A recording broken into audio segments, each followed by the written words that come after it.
देखिए आज शुरू करेंगे हम दंड प्रक्रिया संहिता का जो धारा 290 से सेक्शन 290।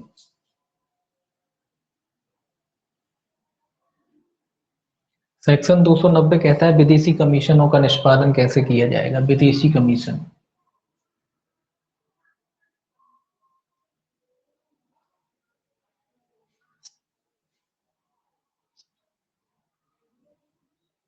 कमीशनों का निष्पादन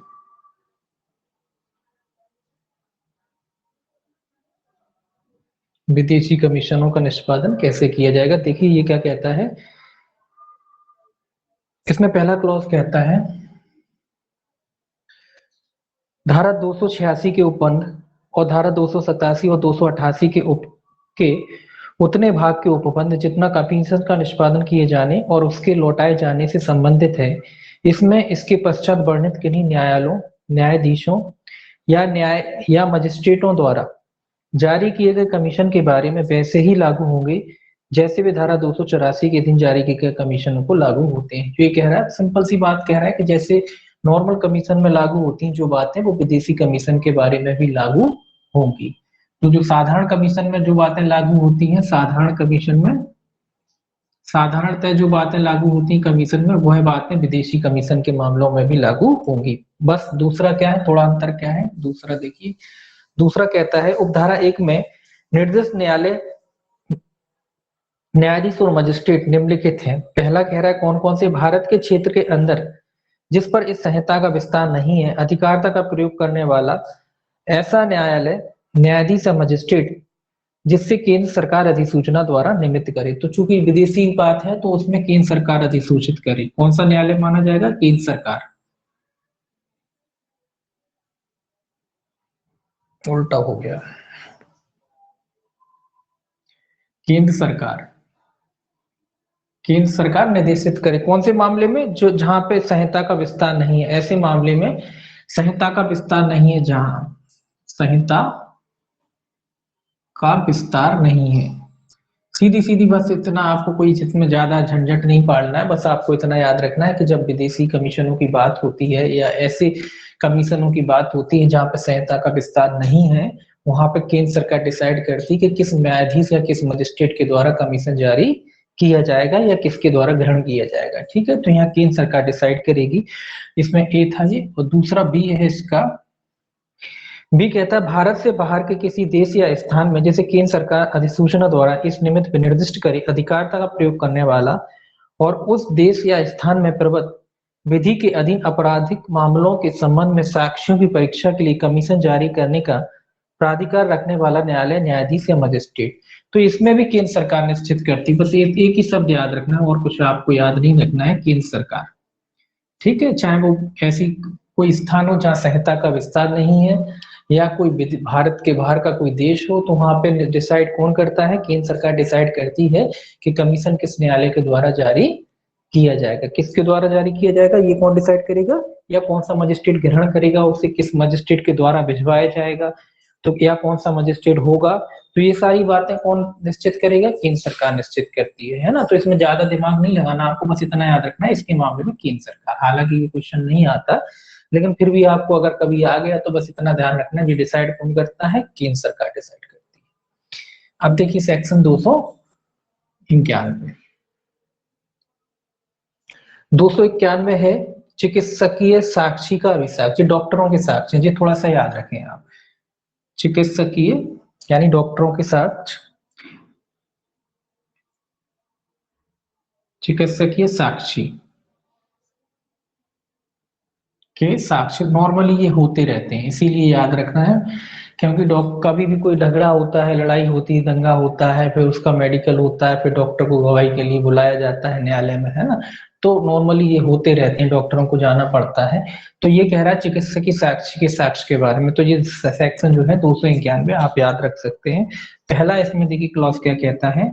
पहला क्लॉज कहता है अभियुक्त की उपस्थिति में मजिस्ट्रेट द्वारा लिया और अनुप्रमाणित किया गया या इस अध्याय के अधीन कमीशन पर लिया गया सिविल सर्जन या अन्य चिकित्सकीय साक्षी का अभिसाक्ष्य इस संहिता के अधीन किसी जांच, विचारण या अन्य कार्रवाई में साक्ष्य में दिया जा सकेगा, यद्यपि अभिसाक्षी को साक्षी के तौर पर नहीं बुलाया गया है। ये कह रहा है कि भाई जो डॉक्टर का साक्ष्य होता है या सिविल सर्जन का जो साक्ष्य होता है वो अनुप्रमाणित किया गया है या इस अध्याय के अधीन कमीशन पर लिया गया है, चाहे वो अनुप्रमाणित किया जाए। अनुप्रमाणित मतलब ये है कि कभी देखिए दो तरीके की बातें होती हैं कि अनुप्रमाणित मतलब क्या होता है कि जैसे डॉक्टर अपनी रिपोर्ट बनाता है ना, वो भी डॉक्टर का साक्षी माना जाता है। जैसे डॉक्टर ने अपनी रिपोर्ट बनाई, अनुप्रमाणित करके भेज दी वो रिपोर्ट, है ना, उसके बारे में कह रहा है। या फिर कमीशन पे लिया जाए, मतलब डॉक्टर नहीं आ पाया, कमीशन इशू कर दिया, कमीशन जारी कर दिया गया है, तो या अन्य किसी चिकित्सक जांच विचारण की कार्रवाई में साक्ष्य दिया जा सकेगा। तो इस प्रकार के साक्ष्य लिए जाते हैं जो डॉक्टर ने क्या किया है उसे अनुप्रमाणित मतलब अधिप्रमाणित कर दिया है। अनुप्रमाणित, किसी साक्ष्य को अनुप्रमाणित किया है या फिर कमीशन पे लिया गया है तो उसको भी क्या समझा जाएगा, उसको भी साक्षी समझा जाएगा, उसको भी डॉक्टर का साक्ष्य समझा जाएगा। कभी कभी कई परिस्थितियां होती हैं जब डॉक्टर को बुलाना पड़ता है तो बुलाता है न्यायालय, जरूरी नहीं कि हर परिस्थिति में डॉक्टर को बुलाए। कुछ परिस्थितियां होती हैं जहां न्यायालय को स्पष्ट करने के लिए डॉक्टर को बुलाना पड़ता है और कुछ परिस्थितियों में डॉक्टर की रिपोर्ट से काम चल जाता है। तो जो डॉक्टर की रिपोर्ट है वो डॉक्टर अनुप्रमाणित करता है ना, उस पर हस्ताक्षर करता है। या मान लीजिए कमीशन जारी करके डॉक्टर का साक्ष्य लिया गया हो, तो इस प्रकार का अगर साक्ष्य लिया जाता है तो वो भी क्या समझा जाएगा, विचारण कार्रवाई में साक्ष्य समझा जाएगा और उसे साक्ष्य के रूप में ग्रहण किया जाएगा। ये कह रहा है पहला इसका क्लॉज, तो उसको भी साक्ष्य समझा जाएगा और साक्ष्य के रूप में उसे ग्रहण किया जा सकता है। दूसरा कहता है यदि न्यायालय ठीक समझता है तो वह ऐसे किसी अभिसाक्षी को समन कर सकता है और उसके अभिसाक्ष्य की विषय वस्तु के बारे में उसकी परीक्षा कर सकता है और अभियोजन या अभियुक्त के आवेदन पर वैसा करेगा। ये क्या कह रहा है, ये तो डॉक्टर ने भेज दिया, लेकिन अगर न्यायालय को लगता है कि जो जो रिपोर्ट डॉक्टर ने बना के भेजी है इस रिपोर्ट पे उसको स्पष्ट करना है कुछ बातों को, तो वो क्या कर सकता है, डॉक्टर को समन करके बुला सकता है। ये कह रहा है कि जब आवश्यकता होती, कुल मिलाकर जब न्यायालय को आवश्यकता होती है और न्यायालय को लगता है कि जिन विषयों पर उसने रिपोर्ट बनाकर भेजी है उसके कथन उसके द्वारा सुने जाने चाहिए या स्पष्टीकरण हो जाए तो बेहतर है, तो वो क्या कर सकता है, डॉक्टर को समन करके तलब कर सकता है और उसका साक्ष्य ले सकता है। ये कब करेगा, जब अभियुक्त के आवेदन पर वैसा करेगा, जब अभियुक्त चाहता है, अभियुक्त अभियुक्त के आवेदन पर। कब बुलाएगा डॉक्टर को, अभियुक्त के आवेदन पर। जब अभियुक्त डॉक्टर को बुलाना चाहता है तो अभियुक्त तो मोस्टली डॉक्टर को जाना ही पड़ता है, अभियुक्त जो होते हैं बचने के लिए डॉक्टर को बुलाते हैं और फिर डॉक्टर से क्रॉस करता है उनका वकील डॉक्टर की जो रिपोर्ट है वो सीधी सीधी बात है उसको गलत साबित करने की कोशिश करता है, तो अभियुक्त के आवेदन पर क्या हो सकता है, डॉक्टर को बुलाया जा सकता है। तो सामान्यतः तो जो रिपोर्ट है उससे ही काम चल जाता है, लेकिन अगर कुछ तथ्य ऐसे हैं जो उसकी रिपोर्ट में साबित किए जाने हैं तो अभियुक्त आवेदन करता है तो न्यायालय उसको समन करके डॉक्टर को न्यायालय के समक्ष उपस्थित होने का आदेश जारी कर सकता है। ठीक है, इसके बाद है आपका 291 का ए और है।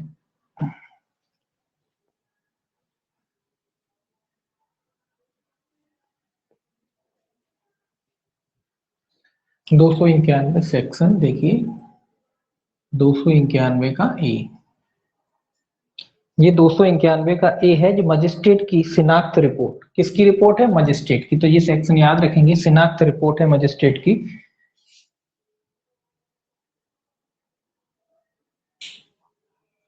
शिनाख्त रिपोर्ट।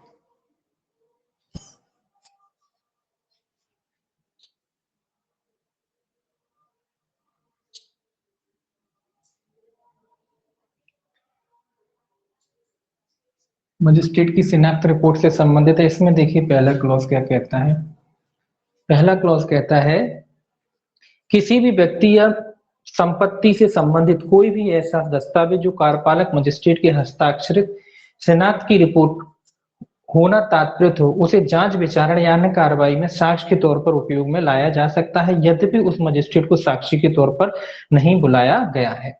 ये क्या कह रहा है, ये कह रहा है जब मजिस्ट्रेट द्वारा शिनाख्त, शिनाख्त का मतलब पहचान, शिनाख्त का मतलब क्या होता है, पहचान। किसी अब ये पहचान कब होती है, कई आपने एविडेंस पढ़ेंगे, एविडेंस की धारा 9 में भी होती है शिनाख्त, है ना।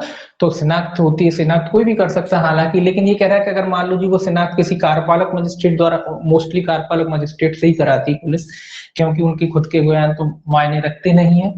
तो अगर मान लीजिए कार्यपालक मजिस्ट्रेट ने, कार्यपालक मजिस्ट्रेट जैसे एसडीएम हो गया कलेक्टर हो गया, ये सब कार्यपालक मजिस्ट्रेट होते हैं।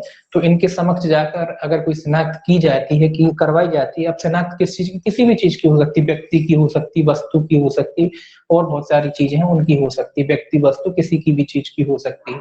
अब मान लीजिए किसी वस्तु की, मान लीजिए शिनाख्त की है मजिस्ट्रेट ने और उस पर हस्ताक्षर किए हैं उसने, तो उस रिपोर्ट को भी साक्ष्य में उपयोग में लाया जाएगा। जरूरी नहीं है कि वो कार्यपालक मजिस्ट्रेट न्यायालय में साक्षी के रूप में उपस्थित हो। तो यहाँ कह रहा है केवल उसकी रिपोर्ट से काम चल जाएगा, क्योंकि सीधी सी बात है, एक भरोसेमंद आदमी है, सरकार का सेवक है ना, तो उसकी रिपोर्ट पर भरोसा किया जा सकता है, न्यायालय उसकी रिपोर्ट पर भरोसा कर सकता है।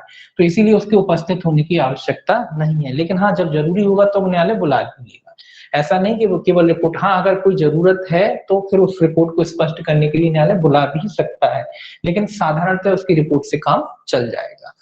परंतु लिखा है, परंतु जहां ऐसी रिपोर्ट किसी संदेहास्पद या अन्यथा साक्षी का कथन है, जिस पर भारतीय साक्ष्य अधिनियम 1872 की धारा 21, 32, 33, 155, 157 के उपबंध जैसे भी मामला हो लागू होते हैं, वहां ऐसा अभिकथन सिवाय उन धाराओं के प्रावधानों के अनुसार इस उपधारा के अंतर्गत प्रयुक्त नहीं होगा।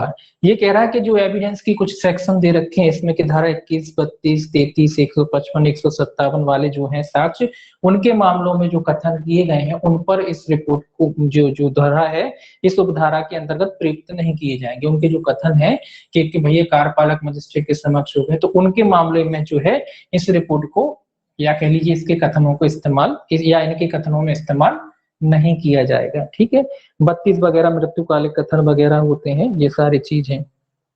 दूसरा देखिए, दूसरा क्या कहता है, दूसरा कहता है न्यायालय यदि उचित समझता है तो अभियोजन या अभियुक्त के आवेदन पर रिपोर्ट की विषय वस्तु के प्रति ऐसे मजिस्ट्रेट को समन करके परीक्षा कर सकता है। तो जो उस डॉक्टर में था वही बात इसमें है कि जब अभियुक्त के, अभियोजन या अभियुक्त दोनों है, अभियोजन या अभियुक्त, अभियोजन या अभियुक्त, अभियुक्त अपेक्षा करते हैं कि जो विषय वस्तु इसने जो लिखा है उस पर वो अगर बहस करना चाहते हैं तो मजिस्ट्रेट साहब क्या कर सकते हैं, कार्यपालक मजिस्ट्रेट को भी समन कर सकते हैं, उसको भी न्यायालय के समक्ष उपस्थित होने का आदेश दे सकते हैं। तो ये सेम बात उसमें भी है और इसमें भी है कि जब जरूरी होगा या कोई आवेदन करता है पक्षकार, दोनों में से कोई भी, तो उसमें उसको समन करके न्यायालय क्या कर सकता है, अपने समक्ष बुला सकता है। ठीक है, इसके बाद देखिए, इसके बाद है आपका सेक्शन 292। हालांकि ये कोई खास नहीं है, सेक्शन 292 ये टकसाल के बारे में, टकसाल के अधिकारियों के साक्ष्य, टकसाल बस इतना ही बहुत है। टकसाल के जो अधिकारी हैं उनके साक्ष्य, सेम वही बात इसमें भी आएगी लगभग। टकसाल कौन होते हैं, इसमें लिखा है वैसे सब कुछ। टकसाल कौन होते हैं, जो करेंसी वगैरह, नोट वगैरह, प्रिंटिंग प्रेस उसमें प्रिंटिंग करते हैं, वो लोग होते हैं उसको। तो उनके जो अधिकारी कर्मचारी होते हैं ना, टकसाल कहते हैं, जो मुद्राओं को छापते हैं कुल मिला के, है ना, जो मुद्राओं को छापते हैं, है ना, जो उसमें काम करते हैं, वो लोगों को टकसाल कहते हैं।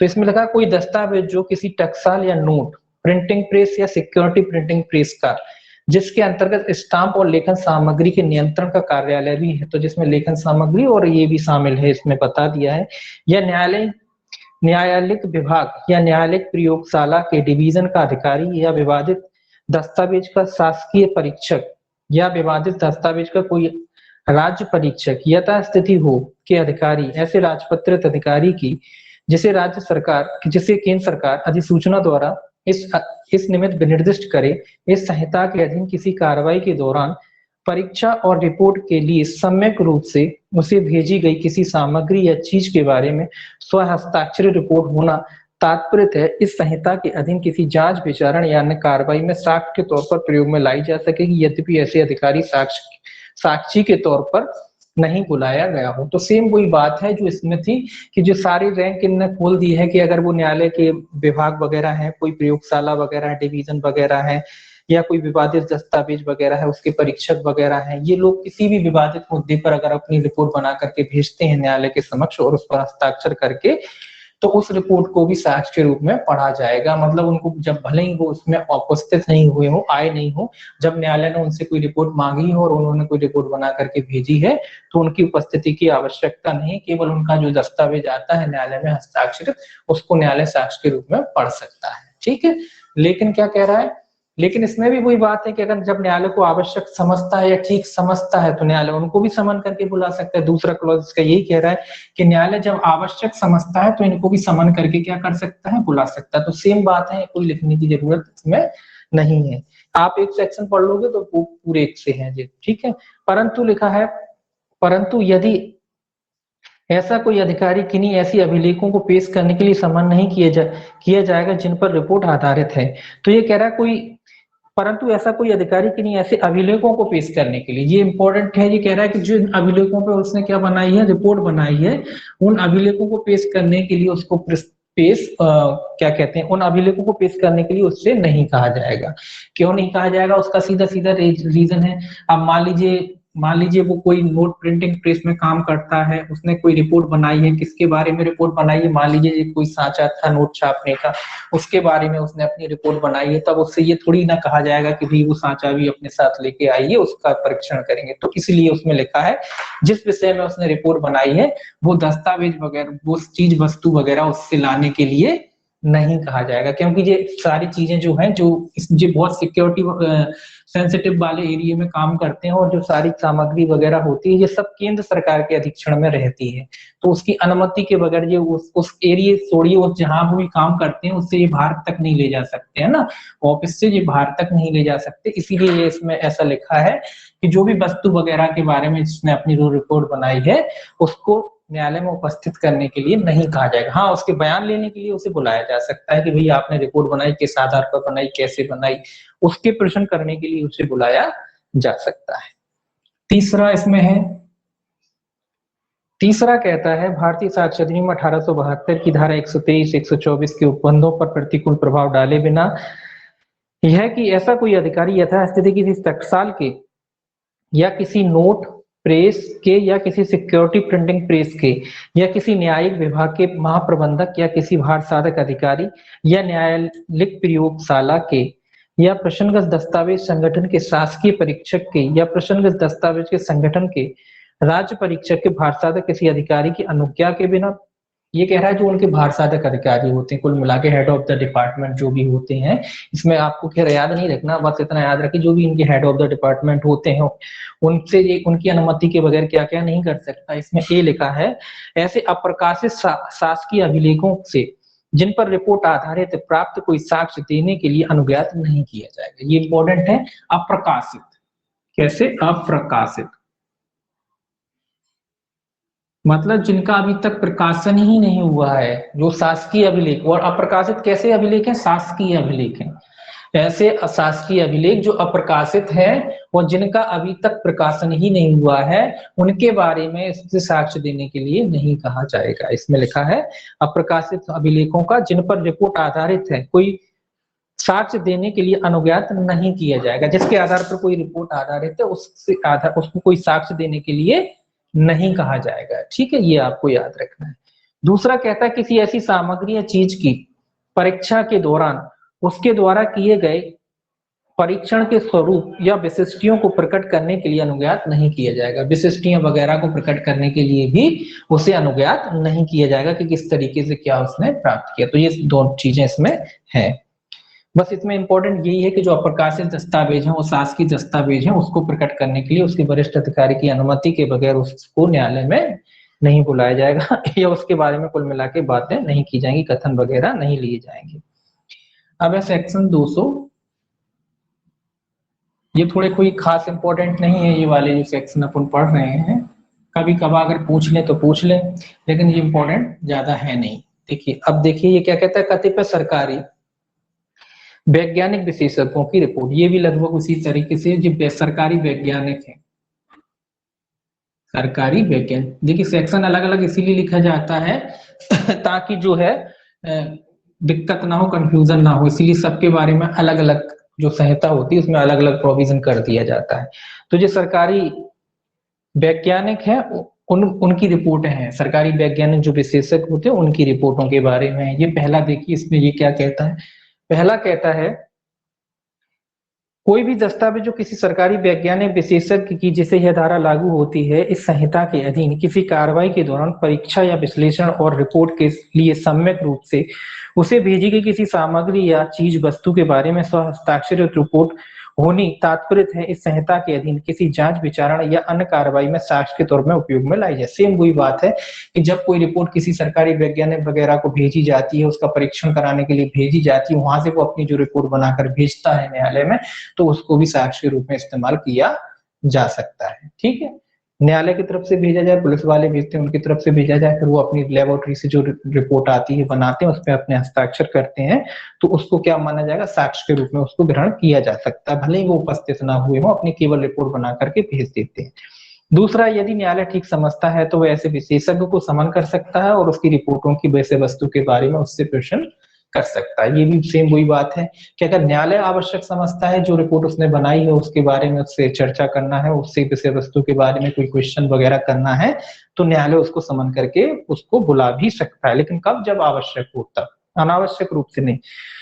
तीसरा कह रहा है जहां ऐसे किसी विशेषज्ञ को न्यायालय द्वारा समन किया जाता है वह स्वयं हाजिर होने में असमर्थ है, वहां उस दशा के सिवाय जिसमें न्यायालय ने उसे स्वयं हाजिर होने के लिए स्पष्ट रूप से निर्देश दिया हो, वहां वह अपने साथ काम करने वाले किसी जिम्मेदार अधिकारी को न्यायालय में हाजिर होने के लिए प्रतिनियुक्त कर सकता है यदि वह अधिकारी मामले के तथ्यों से अवगत है तथा न्यायालय में उसकी ओर से समाधानप्रद रूप से परिसाक्ष्य दे सकता है। ये क्या कह रहा है, ये धारा ये कह रही है कि जब तक पर्टिकुलरली न्यायालय ने उसे ना बुलाया हो, मतलब ए नाम का जो वैज्ञानिक है, न्यायालय ने पर्टिकुलर इसे ना बुलाया हो उसको छोड़ करके, अगर मान लीजिए जी न्यायालय में उपस्थित होने में असमर्थ है किसी कारणवश से, तो जी अपने किसी अन्य अधिकारी को, जो मान लीजिए बी नाम का कोई अधिकारी है, जी उसको भेज सकता है। बस शर्त ये है कि उसको मामले के बारे में जानकारी हो, और न्यायालय को कोई फर्क नहीं पड़ता कि ए आ रहा है कि बी आ रहा है। न्यायालय को क्या मतलब है, न्यायालय को तो रिपोर्ट पे क्वेश्चन करने हैं ना, जो, क्योंकि ये कोई साक्षी गवाह तो है नहीं, ये तो विशेषज्ञ हैं, इन्होंने तो रिपोर्ट बनाई है, और जो भी चर्चा करनी है वो किसके बारे में करनी है, जो उस विषय वस्तु के बारे में चर्चा करनी है जो इन्होंने बना के रिपोर्ट भेजी है। तो चाहे ये न्यायालय का समाधान कर दे, चाहे ये कर दे, न्यायालय को तो उस विषय वस्तु से मतलब है ना, इनसे मतलब नहीं है।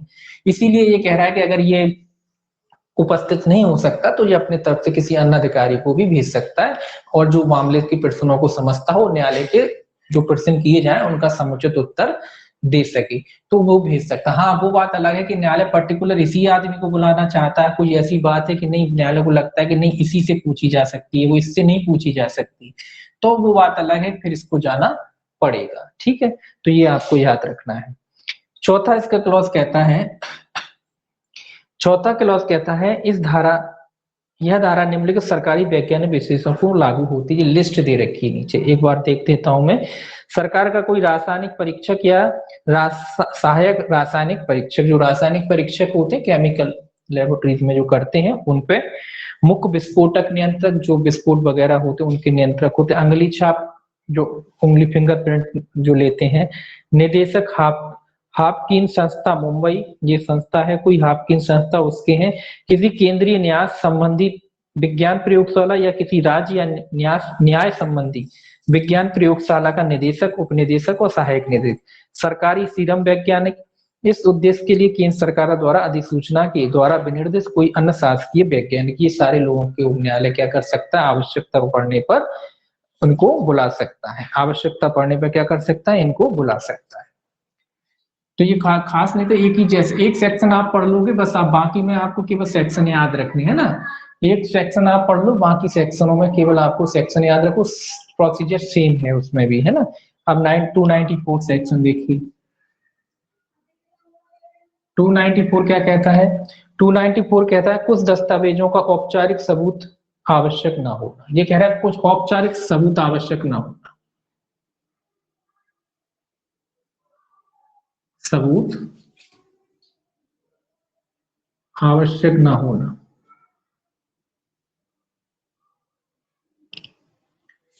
अब देखिए कौन से मैटर हैं जहां औपचारिक साक्ष्य की आवश्यकता नहीं है। ये कह रहा है पहला,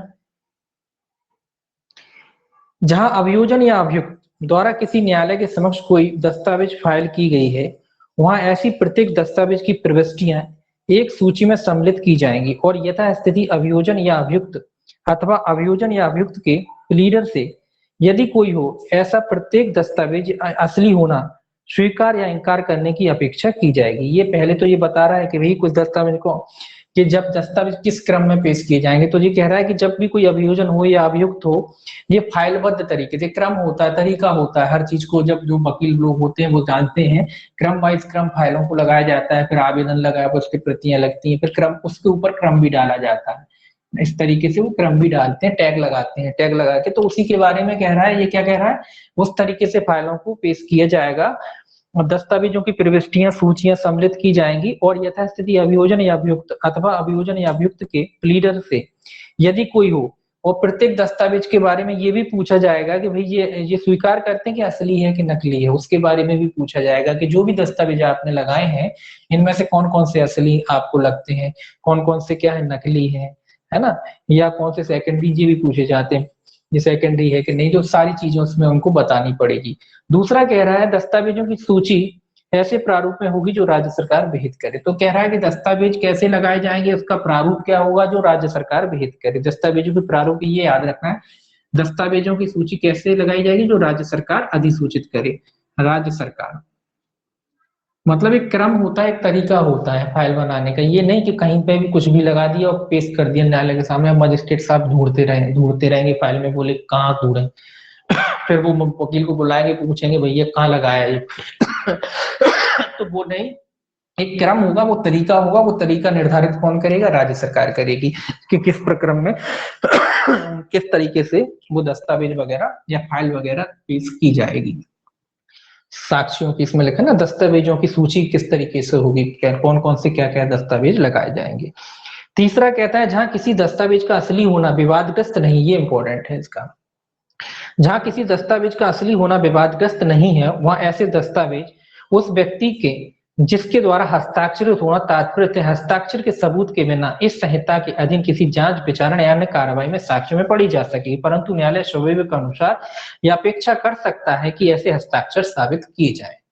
अब ये क्या कह रहा है, ये एक तरीके से निर्विवाद है, ये जो दस्तावेज कौन से हैं, ये निर्विवाद है, इन पे कोई पक्षकार को कोई आपत्ति नहीं है। जब आपत्ति नहीं है और अगर उस पर किसी ने हस्ताक्षर, मान लीजिए ये डॉक्यूमेंट है, ये डॉक्यूमेंट है, मान लीजिए इस पर ये किसी व्यक्ति के इस तरीके से हस्ताक्षर है, ये ए है पक्षकार, ये बी है, ये दो पार्टी होती ना, एक पार्टी ये है और एक पार्टी ये है।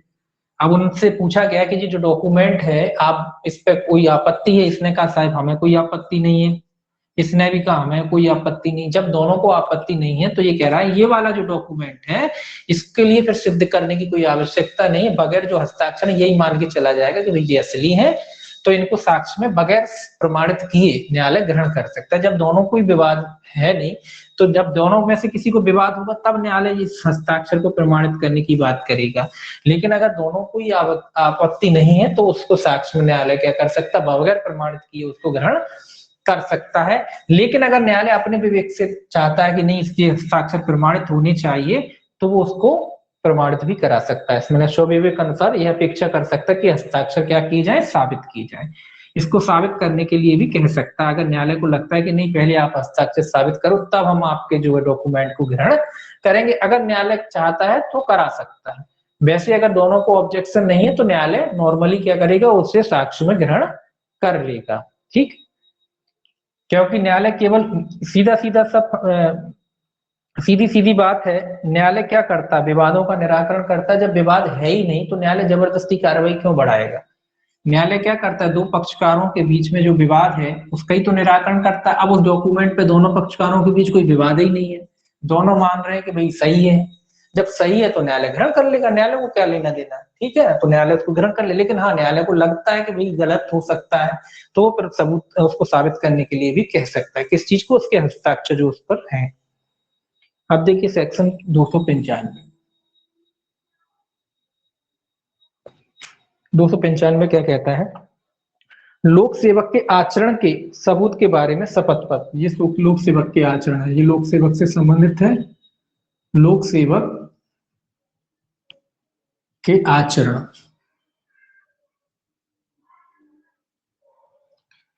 लोक सेवक के आचरण के बारे में, आचरण के सबूत के बारे में, आचरण के सबूत के बारे में शपथ है, आचरण के सबूत के बारे में शपथ।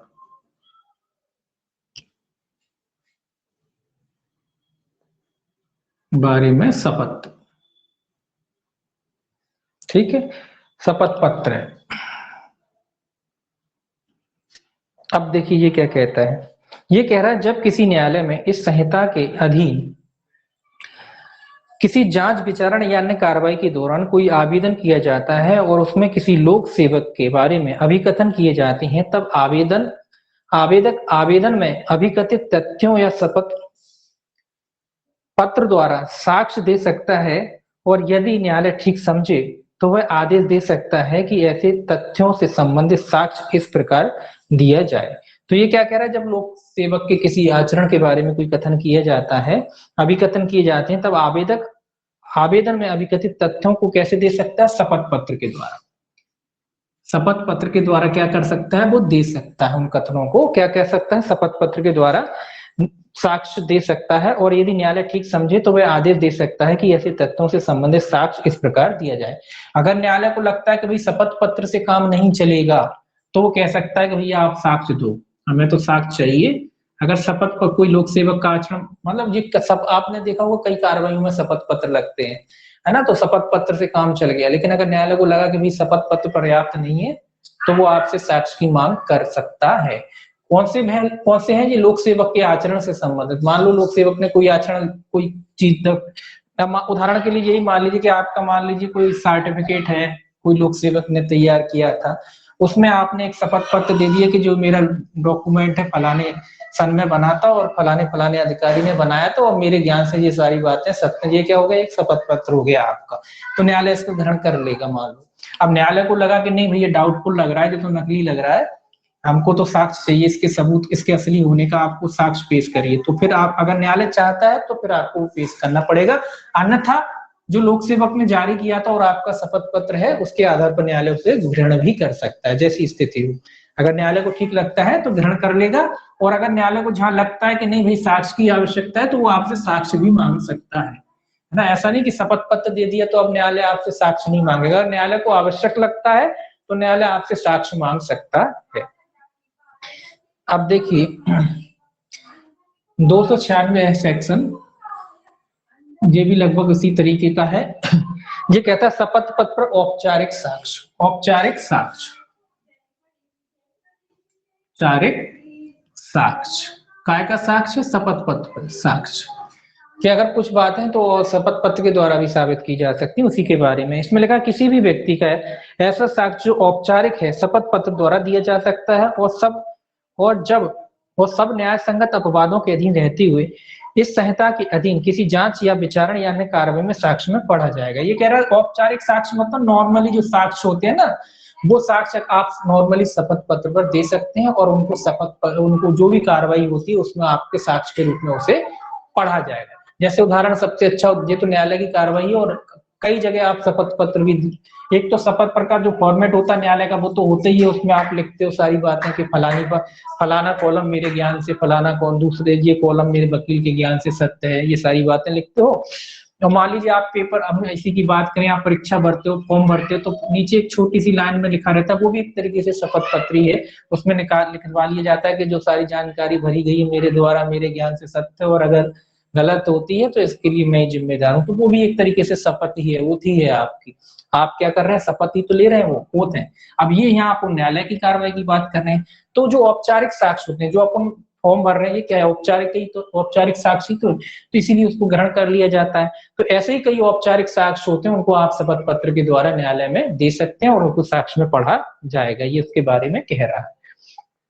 साधारण प्रकृति के, औपचारिक मतलब साधारण प्रकृति के होते हैं वो। दूसरा कहता है यदि न्यायालय ठीक समझे तो वह किसी व्यक्ति को समन कर सकता है और उसे शपथ पत्र में अंतर्विष्ट तथ्यों के बारे में उसकी परीक्षा कर सकता है, किंतु अभियोजन या अभियुक्त के आवेदन पर ऐसा करेगा।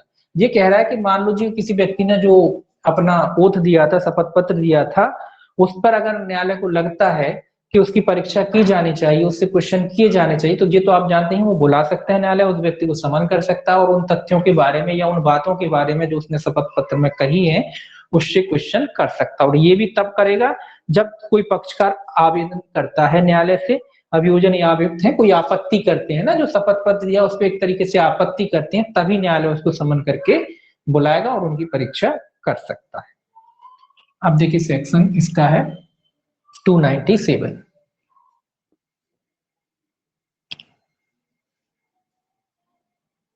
297 जो है सेक्शन, ये कहता है प्राधिकारी जिसके समक्ष शपथ पत्र को शपथ ग्रहण की जा सकेगी। अब ये वो प्राधिकारी भैया शपथ तो आप लोगे तो ऐसा तो है नहीं कि कोई अधिकारी होगा, कोई अधिकारी कर्मचारी होगा जिसके आगे जाके आप शपथ पत्र बनवाते हैं ना, तो उसके लिए भी रजिस्टर्ड होना चाहिए, है ना। तो उसके बारे में ये कह रहा है कि भैया किसके समक्ष शपथ लोगे, शपथ पत्र ग्रहण की जा सकेगी, या कह लो आप शपथ ग्रहण करोगे जिसके आगे जाके, तो कौन सा अधिकारी होगा वो 297 में बताया गया है। इसमें पहला लिखा है, इस संहिता के अधीन किसी न्यायालय के समक्ष उपयोग में लाए जाने वाले शपथ पत्रों पर शपथ ग्रहण या प्रतिज्ञान निम्नलिखित के समक्ष किया जाए। ये न्यायालय की बात हो रही है ना, नॉर्मल शपथ पत्रों की बात नहीं हो रही है, ये न्यायालय में प्रस्तुत किए जाने वाले शपथ पत्रों की बात हो रही है कि जब आप न्यायालय में कोई शपथ पत्र पेश करते हैं तो किन किन के समक्ष आप शपथ पत्र बनवा सकते हैं, एक तरीके से तब शपथ कर सकते हैं। पहला है कोई न्यायाधीश या कोई न्यायिक कार्यपालक मजिस्ट्रेट, तो किस किस के ये याद रखना है आपको, ये 3 जो पॉइंट है ये याद रखना है। किसके समक्ष, न्यायाधीश, कोई भी न्यायाधीश हो सकता है, कोई न्यायाधीश या कोई न्यायिक कार्यपालक, कोई न्यायाधीश या कोई न्यायिक या कार्यपालक, तो न्यायिक और कार्यपालक दोनों मजिस्ट्रेट इसमें लिखो, यहां लिख लीजिए न्यायिक या फिर कार्यपालक, मतलब कार्यपालक मजिस्ट्रेट के समक्ष भी अगर आपने शपथ पत्र किया है तो वो भी मान्य होगा, और न्यायिक मजिस्ट्रेट के समक्ष तो मान्य होता ही है। तो कोई भी न्यायाधीश या न्यायिक मजिस्ट्रेट या कार्यपालक मजिस्ट्रेट, है ना, उसके समक्ष आप क्या कर सकते हो, शपथ पत्र अपना बनवा सकते हो, या कह लीजिए उसके समक्ष आप शपथ कर सकते हो। दूसरा है उच्च न्यायालय या सेशन न्यायालय द्वारा नियुक्त कोई शपथ कमिश्नर, ये तो आप जानते हैं शपथ कमिश्नर किसके द्वारा नियुक्त, ये इंपॉर्टेंट है, ये भी पूछा जाता है, कौन नियुक्त कर सकता है शपथ कमिश्नरों को, उच्च न्यायालय। उच्च न्यायालय क्वेश्चन यही आता है, उच्च न्यायालय और सेशन न्यायालय या सेशन न्यायालय, सेशन न्यायालय, ये क्वेश्चन यही आता है, द्वारा नियुक्त शपथ आयुक्त, मतलब जिसको ऑथराइज कर रखा है, शपथ आयुक्त बना रखा है, ऐसे किसी व्यक्ति के पास जाकर भी आप अपना शपथ या कह लीजिए एफिडेविट बनवा सकते हो। तो इनको इसमें क्वेश्चन ये आता है कि जो शपथ आयुक्त होता है उसकी नियुक्ति किसके द्वारा की जाती है, तो ये कहता है उच्च न्यायालय और सेशन न्यायालय, ठीक है ना। तो ये इंपॉर्टेंट है इसमें, ठीक है, ये वाला चीज जो है इंपॉर्टेंट है कि शपथ आयुक्त की नियुक्ति किसके द्वारा की जाती है, हाई कोर्ट के द्वारा की जाती है या फिर सेशन कोर्ट के द्वारा की जाती है। हाई कोर्ट तो आपको याद रहेगा, यहाँ याद रखें कि सेशन न्यायालय भी कर सकता है, याद रखने वाली बात इतनी है कि सेशन न्यायालय भी शपथ आयुक्त की नियुक्ति कर सकता है, हाईकोर्ट तो करता ही है, सेशन न्यायालय भी जो है शपथ आयुक्त की नियुक्ति कर सकता है।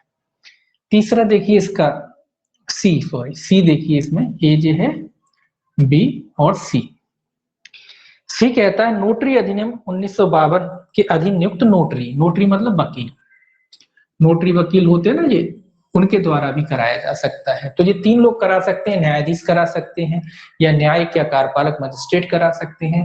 उच्च न्यायालय द्वारा जो है शपथ आयुक्त है वो उसके द्वारा कराया जा सकता है, या नोटरी जो वकील होता है नोटरी अधिनियम के तहत जिसको नोटरी का पावर होता है उस वकील के माध्यम से भी क्या कराई जा सकती है, शपथ कराई जा सकती है, ठीक है। ये चीजें ये 2 लोग जो से ज्यादा होती है, ये लोग काफी कम करते हैं ना, तो नॉर्मली तो इन्हीं दोनों से काम चलता है, ठीक है।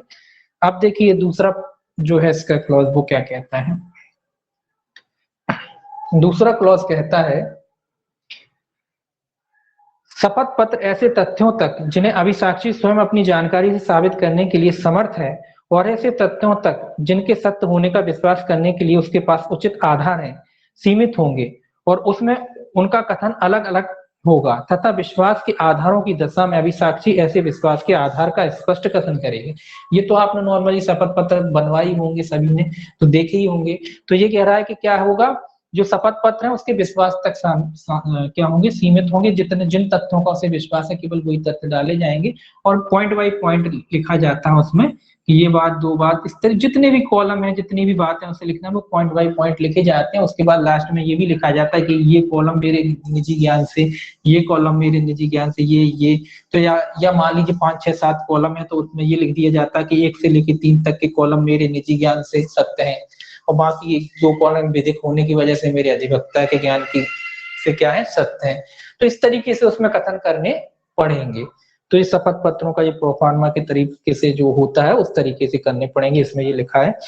तीसरा कहता है क्लॉज इसका, तीसरा कहता है न्यायालय शपथ पत्र में किसी कलंकारात्मक और विसंगति बात के काटे जाने या संशोधित किए जाने का आदेश दे सकता है। मतलब आपने कोई गलत बात लिखी हो, उसमें कोई विसंगति हो या उसमें, या कोई ऐसी बात लिखी हो जिससे किसी पे लांछन, कोई कलंक लगाने वाली बात हो, तो न्यायालय उसको हटाने का आदेश दे सकता है, या कह दीजिए उसमें से उसको हटा सकता है। अगर आपने शपथ पत्र में कोई ऐसी बात लिखी है जो कलंकारात्मक है या विसंगति है, उसमें कोई गलती है, तो न्यायालय उसको हटाने का आदेश दे सकता है कि भैया इसमें से ये बात हटाई दी जाए। ठीक है, अब देखिए सेक्शन 298। कहता है पूर्व दोष सिद्धि या दोष मुक्ति कैसे साबित की जाए। ये इंपॉर्टेंट सेक्शन है, ये याद रखना है आपको। पूर्व दोष सिद्धि या दोष मुक्ति कैसे संबंधित है, सेक्शन इंपॉर्टेंट है ये, पूर्व दोष सिद्धि। और जो आपका जो अपन ने जो पढ़ा है शपथ ग्रहण के द्वारा कराई जा सकती है वो अधिकारी, ये वाला भी इंपॉर्टेंट है, आपको याद रखना है। इसमें ये 3 लोग जो दिए गए हैं ये भी इंपॉर्टेंट है। पूर्व दोष सिद्धि,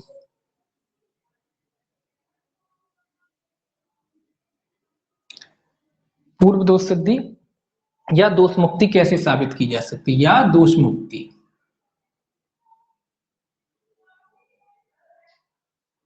कैसे साबित करोगे, ये कह रहा है कैसे साबित करोगे, की जा सकती है।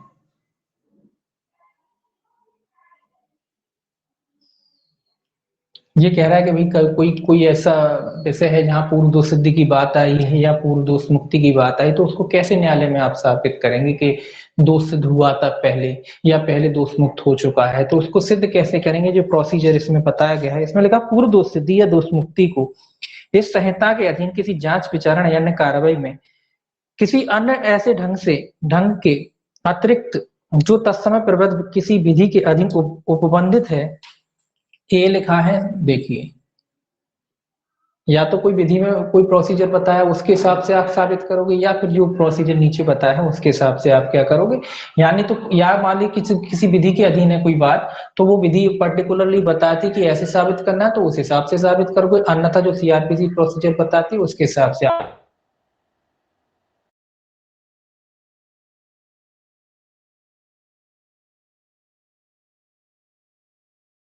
के जिसमें ऐसी दोष सिद्धि या दोष मुक्ति हुई है, अभिलेखों के अभिरक्षा में रखने वाले अधिकारी द्वारा प्रमाणित उस दंडादेश या आदेश की प्रतिलिपि होना। सिंपल सी बात कह रहा है कि भाई अगर कोई आपकी दोष सिद्धि हुई थी या दोष मुक्ति हुई थी, तो जहां भी वो जिस न्यायालय में भी वो अभिलेख रखे जाते हैं, सुरक्षित रखे जाते हैं, उनकी प्रमाणित प्रतिलिपि द्वारा, सीधा सा एक ही शब्द याद रखना है, प्रमाणित प्रतिलिपि द्वारा।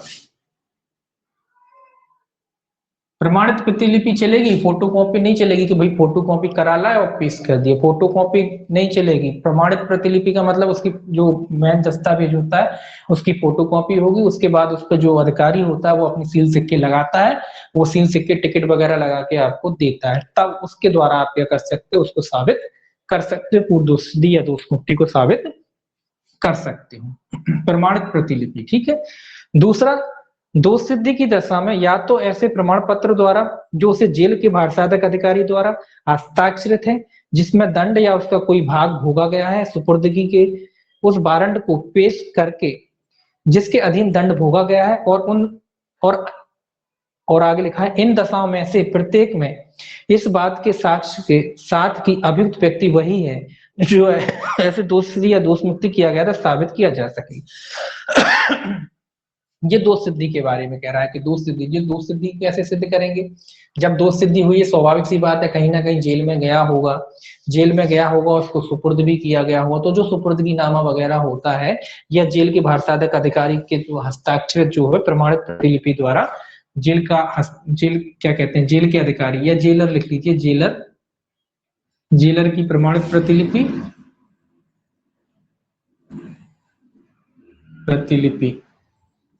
या कह लीजिए क्या कहते हैं इसे, प्रतिलिपि, हस्ताक्षर प्रतिलिपि और दंड का भोग है, सुपुर्दगी वारंट की प्रतिलिपि, प्रमाणित प्रतिलिपि, सुपुर्दगी की प्रमाणित प्रतिलिपि, इन दोनों के माध्यम से क्या किया जा सकता है, वो उसकी दोष सिद्धि को साबित किया जा सकता है। और ये भी साबित किया जा सकता है कि यही व्यक्ति था, इसी को सजा हुई थी, है ना, इसी को भेजा गया है जेल में, ये फलाना जो ये नाम का व्यक्ति है, बोले इसी के नाम का ये बना है सुपुर्दगी आदेश और इसको जेल में भेजा गया था, इसको इतनी सजा हुई है, तो इसके माध्यम से साबित किया जा सकता है। दो बातें हैं इसमें, ठीक है ना। तो दोष मुक्ति का तो आप जानते हैं, दोष मुक्ति हुई होगी, न्यायालय का जजमेंट हुआ होगा, उस जजमेंट की जो फोटोकॉपी प्रमाणित प्रतिलिपि के आधार पर आप क्या कर सकते हो, उसकी दोष मुक्ति को साबित कर सकते हो। अगर कोई दोष सिद्ध हुआ है तो जेल में गया होगा, तो जेलर की जो रिपोर्ट होती है या उसकी सुपुर्दगी का जो आदेश होता है, उसकी प्रमाणित प्रतिलिपि के आधार पर आप उसकी दोष सिद्धि को क्या कर सकते हो, साबित कर सकते हो। ठीक है, ये दोनों तरीके से क्या कर सकते हो, उसकी दोष सिद्धि को साबित किया जा सकता है। अब देखिए सेक्शन 299 क्या कहता है, 299 क्या कहता है, 299 कहता है अभियुक्त की अनुपस्थिति में साक्ष्य का अभिलेख। ये इंपॉर्टेंट है, ये सेक्शन पूछा जाता है कि अभियुक्त की अनुपस्थिति में साक्ष्य किस धारा के तहत लिया जाता है। सेक्शन ही इंपॉर्टेंट है अपने आप में। ये अभियुक्त, आपने नॉर्मली पढ़ा होगा कि कोई भी साक्ष्य जो लिए जाते हैं अभियुक्त की उपस्थिति में लिए जाते हैं, लेकिन कौन सी परिस्थितियां हैं जब अभियुक्त की अनुपस्थिति में लिए जाते हैं, वो धारा 299 बताती है। ये इंपॉर्टेंट है, अभियुक्त की अनुपस्थिति में,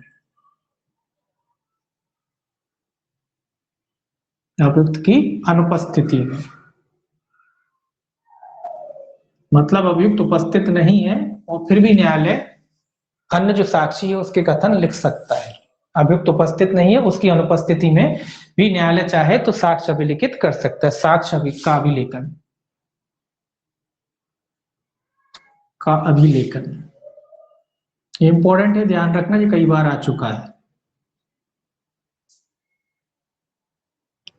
तो ये कई बार परीक्षा में पूछा जा चुका है, इसको याद रखेंगे, है ना। 299, 300, ये सारे नीचे के सेक्शन जो है इंपॉर्टेंट है। ठीक है, ये इंपॉर्टेंट सेक्शन है, इसको याद रखेंगे। 299 अभियुक्त की अनुपस्थिति में साक्ष्य कब लिखता है न्यायालय, पहला देखिए इसमें लिखा है यदि यह साबित कर दिया जाता है कि अभियुक्त व्यक्ति फरार हो गया। सिंपल सी बात है, जो फरार हो गया, इसको पूरा पढ़ना, एक बार थोड़ा सा पढ़ना है, बड़ा है लेकिन बाकी है बातें कॉमन ही।